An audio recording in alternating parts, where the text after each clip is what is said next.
Bonjour tout le monde et bienvenue dans une nouvelle vidéo. Schopenhauer est l'un des plus grands philosophes du pessimisme, mais il est aussi l'un des plus controversés lorsqu'il parle des femmes. Dans ses écrits sur l'amour et la sexualité, il affirme que ce n'est pas le cœur qui choisit, mais la volonté de l'espèce. Aujourd'hui, dans cette vidéo, on va voir ce que Schopenhauer disait vraiment sur les femmes, pourquoi il pensait ainsi, et surtout pourquoi ses idées sont aujourd'hui très critiquées. En fait, pour comprendre ses propos, il faut d'abord comprendre sa vision du monde. Pour Schopenhauer, le monde est dirigé par une force aveugle, la volonté de vivre. Cette volonté pousse à désirer, à se reproduire, à lutter, à souffrir. L'être humain croit choisir librement, mais selon lui, il obéit le plus souvent à cette force inconsciente.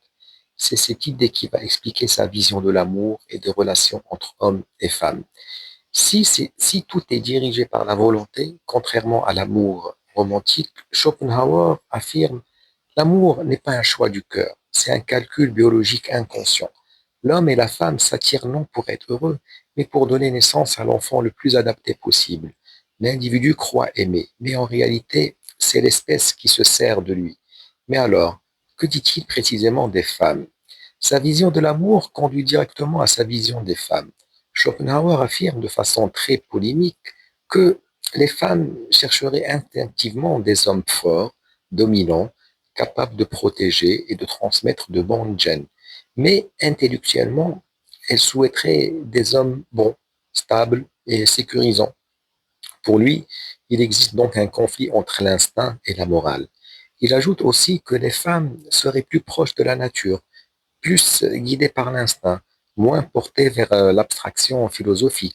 Ces propos sont aujourd'hui considérés comme réducteurs, injustes, profondément misogynes. Mais lui pensait simplement décrire une loi biologique par une valeur morale. La philosophie moderne ne partage pas du tout cette vision. Aujourd'hui, on reproche à Schopenhauer de réduire la femme à la reproduction, de nier sa liberté, de généraliser des comportements et de confondre biologie et humanité. La philosophie moderne affirme au contraire que l'amour est aussi culturel, le choix amoureux est conscient, la femme est un sujet libre, l'égalité est fondamentale. Des philosophes comme Simone de Beauvoir ont montré que la femme n'est pas gouvernée par la nature, mais aussi par l'éducation, la société et la culture. Que reste-t-il de ces idées aujourd'hui?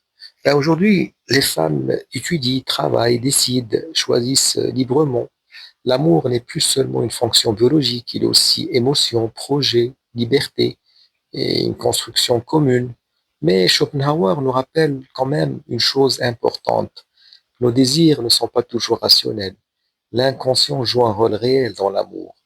En conclusion, Schopenhauer nous propose une vision dure, pessimiste, biologique, provocante.